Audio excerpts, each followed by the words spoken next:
देव रीतिकाल के महत्वपूर्ण कवि हैं, रीतिकाल के रस सिद्ध कवि हैं, रस सिद्ध कहा है हमने और साथ ही हम ये जानते हैं कि रीतिबद्ध कवियों की श्रेणी में देव शुमार हैं।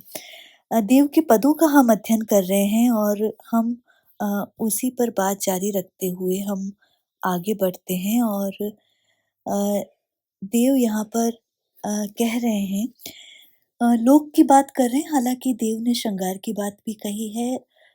भावानुभूति के अप्रतिम दृश्य उन्होंने खींचे हैं, वियोग की अनेक दशाओं का चित्रण उन्होंने किया है, वाग विदग्धता उनके काव्य में देखी जाती है। लेकिन यहाँ पर भी वो जो लोक की बात है या जो समता की बात है, उसको यहाँ पर अलग तरीके से कह रहे हैं कि है उपजे रस बीज ही ते, विनसे है सभी क्षिति छार के छांडे, कि सभी एक ही मूल तत्व से विकसित हुए हैं और सभी अंततः सभी मिट्टी में मिल जाते हैं। कैसे? क्षार होकर अर्थात भस्म होकर सभी मिट्टी में ही मिल जाते हैं, अर्थात सभी की उत्पत्ति और विनाश एक जैसा होता है। एक से देखूं कछु न विसेखूं, तो इस प्रकार मैंने सभी को एक से ही देखा है, उसमें कोई भी किसी प्रकार की असमानता नहीं देखी है। जिस प्रकार कुम्हार की चाक से जो बर्तन बनते हैं वो एक ही मिट्टी से सने हुए होते हैं, उसी तरह जो प्राणी हैं वो भी एक ही मिट्टी से बनते हैं, उनमें कोई असमानता नहीं होती है। इस मूल बात को जानते हुए भी तापर तब भी आपुन ऊंचे औरन नीचन, और अपने आप को ऊंचा कहते हुए और दूसरे को नीचा दिखाते हुए लोग अपनी चरण वंदना करवाने में विश्वास रखते हैं। ऐसे धूर्त व्यक्तियों पर यहाँ पर जो देव है वो उनकी आलोचना कर रहे हैं। वो अपने आप को वेदों का ज्ञाता बताते हैं, लेकिन उन्होंने वेदों के उस उद्घोष से, उस महत्वपूर्ण बात से जो सर्व सद्भाव की बात है, उस पर उन्होंने आँखें मूंद रखी है।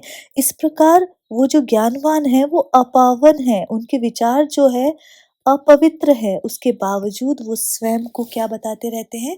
पवित्र बताते हैं। तो देव यहाँ पर उनकी ओर सीधा अ, एक तरह से आक्षेप कर रहे हैं कि परमात्मा रूपी कुम्हार ने सभी मानवों को समान रूप से बनाया है, वो सभी को समान रूप से पैदा और विनष्ट करते हैं, तो ये असमानता नहीं हो सकती।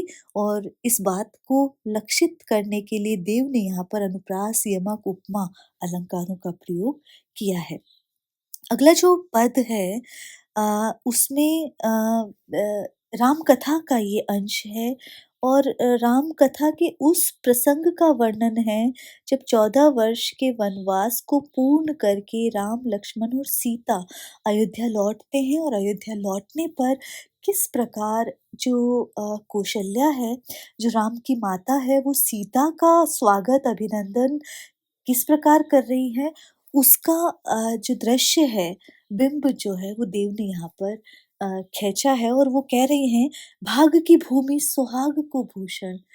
सीता को लक्ष्य करके कौशल्या से देव कहलवा रहे हैं कि तुम अच्छे भाग्य की भूमि हो, भूमि की तरह महत्वपूर्ण हो, और सुहाग को भूषण, सौभाग्य को बढ़ाने वाला और जो शोभा कारक तत्व होता है वो हो, तो सौभाग्य का भूषण, सौभाग्य का आभूषण हो, तुम बहुत महत्वपूर्ण हो। राजसिरी निधि, तुम इस राज्य की निधि अर्थात राजलक्ष्मी का भंडार हो, और लाज निवासु, तुम में स्थायी रूप से जो लज्जा का गुण है वो निवास करता है। तो इस प्रकार वो सीता को सौभाग्य की भूमि, सौभाग्यवर्धक और राजनिधि का भंडार तत्व बता रही हैं, और इस ये कहकर वो उनका स्वागत करती हैं कि आइए मेरी दुहु कुल दीपक, जो केवल मेरे ही कुल का नहीं बल्कि दोनों कुलों की दीपक हो, अर्थात पितृ और पति कुल की दीपक हो, उसका वो स्वागत करती है। और वो जो पतिव्रत के प्रेम से दीप्त है और जिसमें प्रेम का प्रकाश जो है वो आलोकित होता रहता है, ऐसे सीता का वो स्वागत करती है, अभिनंदित करती है। लंकते आई निशंक, जो लंका से निष्कलंक होकर लौट आई, जो लंका से निर्भीक होकर लौट आई, उस पर कौशल्या जो सास है, वो संसार के सारे प्रकार के सुख जो है वो न्योछावर करती है, ऐसी कामना करती है। इतना कहकर जो कौशल्या है, जो सीता उनके पैरों में झुकी हुई है, वो उन्हें हृदय से लगाती हैं, उनकी बलैया लेती है और उनके आंसू पोंछती है। तो इस प्रकार अपनत्व का जो भाव है, वो व्यक्त करती है और देव यहाँ पर ये एक नई दृष्टि यहाँ पर लेकर आए हैं कि सीता का चारित्रिक उद्घाटन तो उन्होंने किया ही है, लेकिन कौशल्या का जो ममत्व पक्ष है, वो भी वो यहाँ पर लेकर आए हैं।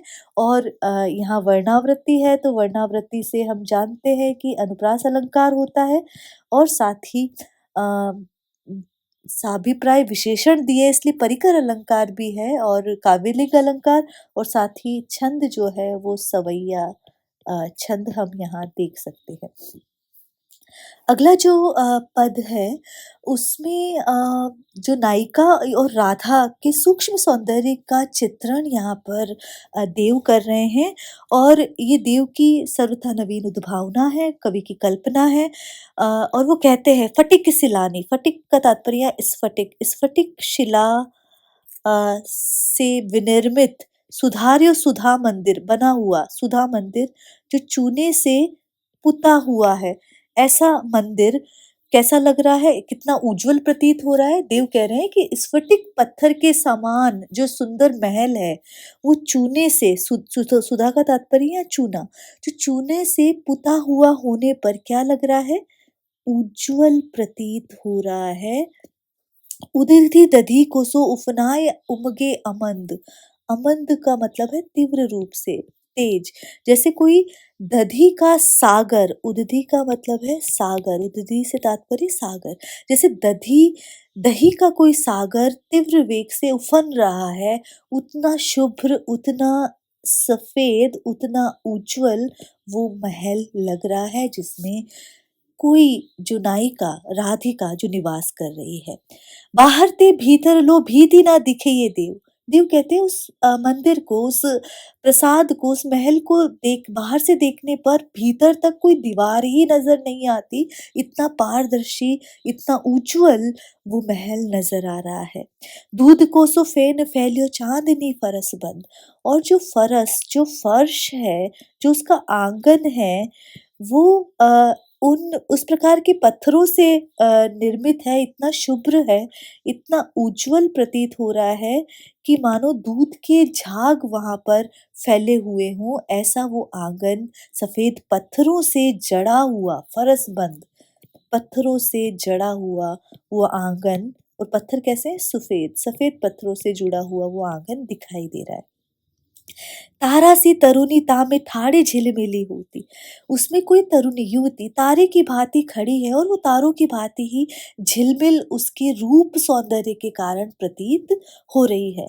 ऐसा लग रहा है कि मानो मोतिन की ज्योति, मानो मोतियों का प्रकाश, और मोतियों के प्रकाश के साथ, तेज के साथ, चमक के साथ उसमें मल्लिका को मकरंद, मकरंद का तात्पर्य पराग, मल्लिका का तात्पर्य यहाँ पर है चमेली, मानो उसमें चमेली का पराग उसमें मिल गया है।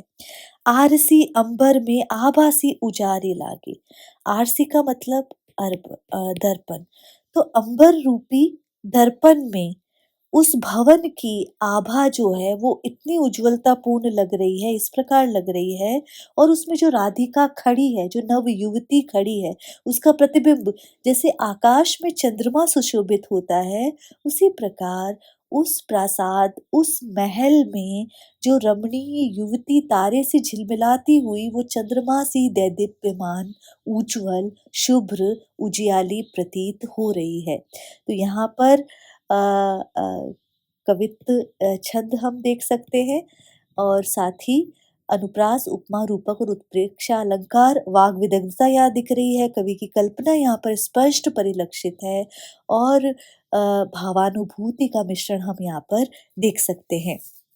अगले पद में कवि ऐसे व्यक्ति की शोभा अ, का उल्लेख कर रहा है जिसमें तमाम प्रकार के सभी प्रकार के गुणों का वास हो, जिसमें दुर्गुण नहीं विराजते और साथ ही जो कवि रचना करने का सामर्थ्य रखता है, कविता रचने का सामर्थ्य रखता है और साथ ही उसे समझने की योग्यता भी रखता है।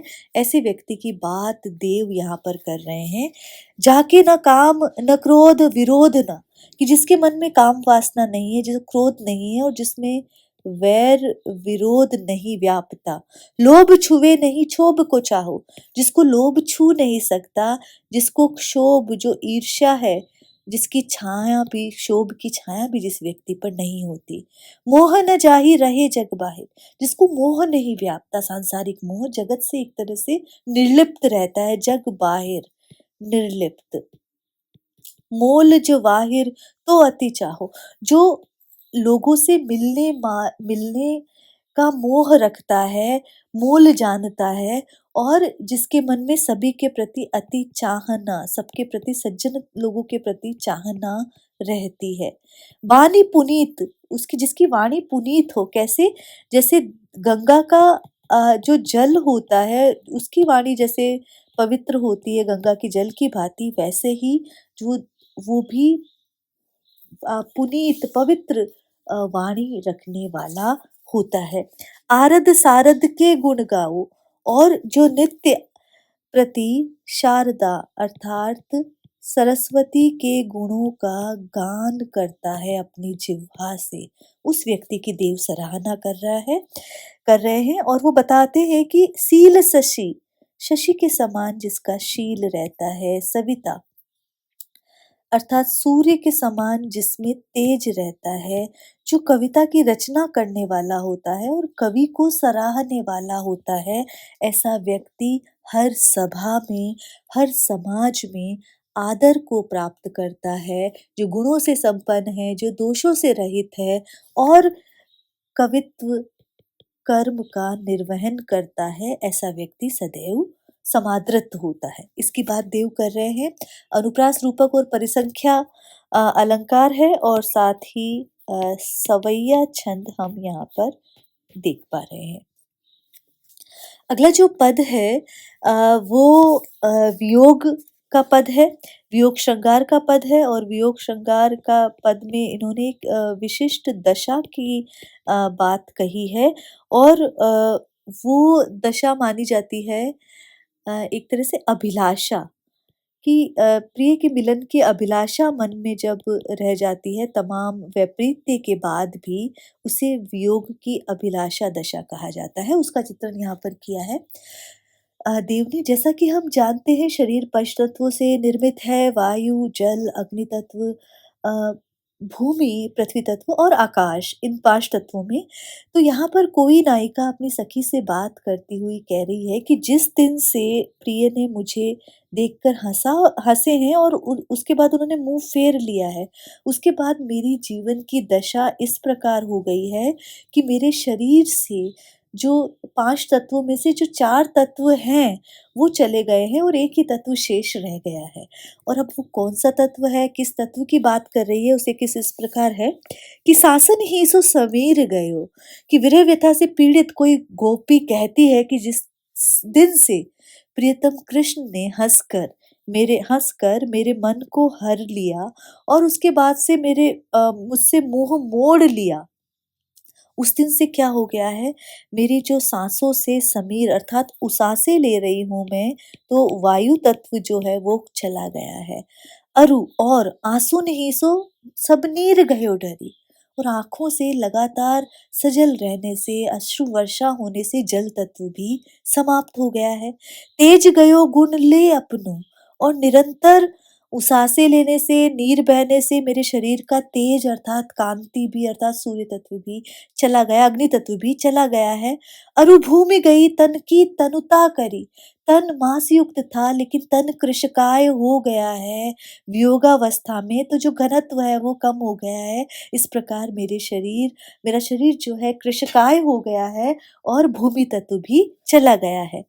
देव जिये मिलिबे ही की आस, देव कह रहे हैं मेरे हृदय में एक मिलने की आशा है, अभिलाषा है, और इसीलिए मेरे पास क्या रह गया है, सिर्फ आकाश, शून्य तत्व जो है वो मेरे पास शेष रह गया है। उसके अलावा मेरे पास कुछ भी शेष नहीं है। तो ये कहना चाह रहे हैं कि शरीर वायु, जल, तेज, पृथ्वी और आकाश, इन 5 तत्वों से मिलकर बना है। लेकिन कृष्ण के विरह में वायु, जल, तेज और पृथ्वी तत्व जो है वो मेरे शरीर को छोड़कर चले गए हैं और शरीर अत्यधिक दुर्बल हो गया है और मेरे सामने अब केवल आकाश अर्थात सूनापन शेष रह गया है। तो यहाँ पर विरहिणी की जो अभिलाषा नामक वियोग दशा है उसका चित्रण देव यहाँ पर कर रहे हैं और वाग विदग्धता जो है, बात को अलग ढंग से कहने की जो रीति है वो यहाँ पर स्पष्ट देखी जा सकती है। आगे का जो पद है वो भी देव के जीवन सार सुधा काव्यांश से लिया गया है और इसमें भी कोई गोपी जो श्री कृष्ण की रूप माधुरी के प्रति आसक्त हो गई है और फिर विवश हो गई है क्योंकि आंखें जो है उसी रूप को देखना चाहती हैं। तो वो अपनी विवशता की बात यहाँ पर कर रही है और अपनी सखी से कोई गोपी कह रही है कि हे सखी, धार में धाय धसी निर्द्वार हुए, कि मेरी आंखें श्री कृष्ण की रूप माधुरी की धारा में, धारा कौन सी है, कृष्ण की रूप माधुरी की धारा में बिना किसी सहारे के दौड़कर धस गई है। जाए फंसी उकसी न निबेरी, और ऐसी जाकर फंस गई है कि अब प्रयास करने से भी अब जो है निकल नहीं पाती है। री अंगराई गिरी गहरी, जैसे ही उसने अंगड़ाई ली और गहरी गिर गई है और इतनी गहरी गिर गई है कि पकड़ने पर, फेरे जाने पर भी अब जबरदस्ती फेरने से भी वो वापस नहीं लौट आ रही हैं। देव कछु अपनो बसना, अब वो नायिका कह रही है कि इस पर मेरा कोई वश नहीं है। रस लालच लाल चिते भय चेरी, कि वो नायिका कह रही है कि इस पर हमारा कोई वश नहीं है। ये आंखें तो श्री कृष्ण के रूप रस की क्या बनी हुई है, लालची बनी हुई है और इसीलिए उनकी दासी, उनकी चेरी बन गई है। बेगी ही बूढ़ी बई गई पखियां, अखियां मधु की मक्खियां भई मेरी, तो आंखें कैसी बन गई हैं, मधुमक्खियों की भांति, जो मधुमक्खियां मधु ही चाहती हैं और वैसा ही रस श्री कृष्ण के रूप माधुरी का है। तो बूढ़ी गई, डूब गई है, वो जल्दी से डूब गई हैं। जिस तरह मधुमक्खियां यदि शहद पर बैठती हैं तो उनका जो पंख है वहीं चिपक कर अलग हो जाते हैं, वहीं चिपक जाते हैं और फिर वो उड़ नहीं पाती, उस मधु से निकल पाना कठिन हो जाता है। वैसे ही अखियां जो हैं वो मधु की मक्खियां, और ये मधु कौन सा है, कृष्ण की रूप माधुरी में डूब गई है और अब कोशिश करने से भी वहां से निकल नहीं पा रही हैं। तो यहाँ नायिका ने अपनी आंखों की विवशता का वर्णन किया है। प्रेमासक्ति है यहाँ पर, प्रेम के प्रति आसक्ति जो वहां से हटाने पर भी नहीं हटती और श्रृंगार में रूप वर्णन से अनुराग की उत्पत्ति होती है। ये एक सर्वमान्य परंपरा है जिसका देव ने भी यहाँ निर्वहन किया है। अनुप्रास रूपक और उपमा अलंकार है। अंतिम जो पद हम यहाँ पर अध्ययन कर रहे हैं उसमें देव यहाँ पर